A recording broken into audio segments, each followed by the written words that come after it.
name is Krystal, and this is Lee Loves Books, and this is my mid-month wrap-up for August. Welcome back.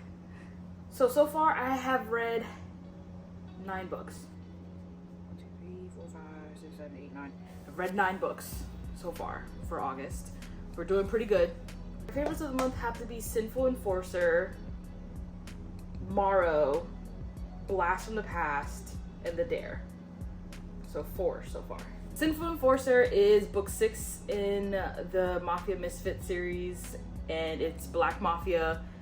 All of the characters are Afro something, so Afro-Italian, Afro-Asian, Afro-Irish, and I love that. As an Afro-Latina, I enjoy that very, very much. This was like a 5-star read for me. I'll say that. Beautiful Obsession, which is a dark college hockey romance. It features a half Latinx FMC. This was fine. I think it was a 4 stars read. Unravel Me, which is book 3 in the Playing for Keeps series. This one was a little heavier than books 1 and 2. Books 1 and 2 actually were like more romantic comedy or rom-coms or whatever. This one dealt with topics that were a little bit more heavy. Both characters were in foster care and foster homes and stuff like that. So it deals with stuff like that. And then also she has a deadbeat baby daddy. That whole thing was like aggravating to me. Like if he has given you clear red flags as to like he doesn't really want to be involved with the child, even though he says he does, for the sake and wellness of your kid, I don't know, I don't understand like forcing it. But anyways, I digress. This one was still good. I think I gave it a 4 star, 4.25 or 4.5. I can't remember, but it was good. I liked it. I definitely forgot to talk about this one. This is an MC romance. It does feature a FMC Latina. She is also bisexual, and he's a doctor for the MC. This was fine. It was cool. I liked it. Morrow, this is a dark romance. Kind of stalker as well, but I won't say who's the stalker. It's rivals to lovers because they're both serial killers and they work at the same university, and they're kind of fighting over the territory in this one, and it's so hot. I really enjoyed this one. I don't know why I took so long to read it. I don't know why. I literally slap myself every time I take so long to read something, and then like I read it and I'm like, yeah, that's it. I think it's the Virgo in me because I don't like admitting that other people are right. Whatever. Blast from the Past, that was Jessica Kane. Jessica Kane is on her own scale. She has her Jessica Kane scale from, 3 to 5, because I know it's a novella, so I'm not gonna low rate stuff because it's novellas and it's like crazy, because that's the point. I already anticipate things.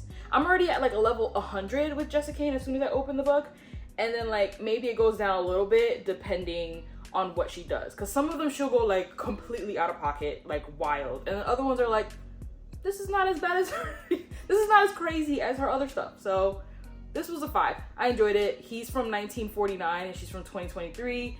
It's like a soulmate, kind of paranormal, a little bit of magic. He gets transported to her time, thinks she's a hooker because of the way she's dressed with a short dress, and she sets him straight right away. I enjoyed it. It was good. And I read Caught Up by C.E. Ritchie. This is book 2 in the series. This is college sports because Holden is a football player and Phoenix is a baseball player. It's MM. It's kind of like enemies to lovers, but like with a twist, because there was like a hookup that happened that went wrong in a sense. Holden is interested in Phoenix's best friend Kaysen, so it's a little bit of a love triangle. Some may even argue that there's some cheating, but you'd have to read the book more because it's a little bit complicated. And by a little bit, I mean a lot complicated. I still like Iced Out more than this one, but I knew I needed to read this one in order to like continue on with the series, because I believe each book, like the timelines are gonna kind of overlap and stuff like that. And then also book 3 ends up being Kaysen's book, so you kind of have to read book 2 to understand, But I liked it. I think I gave it a 4. There was some things that I thought were like, this is definitely written by a woman. Is that controversial? I think that's maybe a little controversial. I don't know. Owned by the Bratsva King. I never know how to say that. Am I saying it right? I'm probably not saying it right. By Jagger Cole. This is a male romance author. And I thought this was the first book I read by them, but it turns out it's the second, and I just, you know, completely be forgetting and just reading whatever. But this one was fine. It was just to kind of keep me interested in reading, because there's some times where I don't know what I want to read, but I know I want to read something. So I'll just like pick up something random.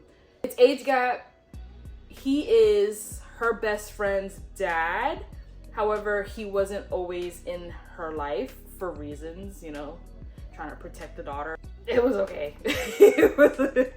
Last but certainly not least, I read The Dare. I've had this book in my library for almost 2 years. I have the receipt still here because I bought it at Barnes & Noble because it is banned on Amazon, or it was. I'm not sure if it still is.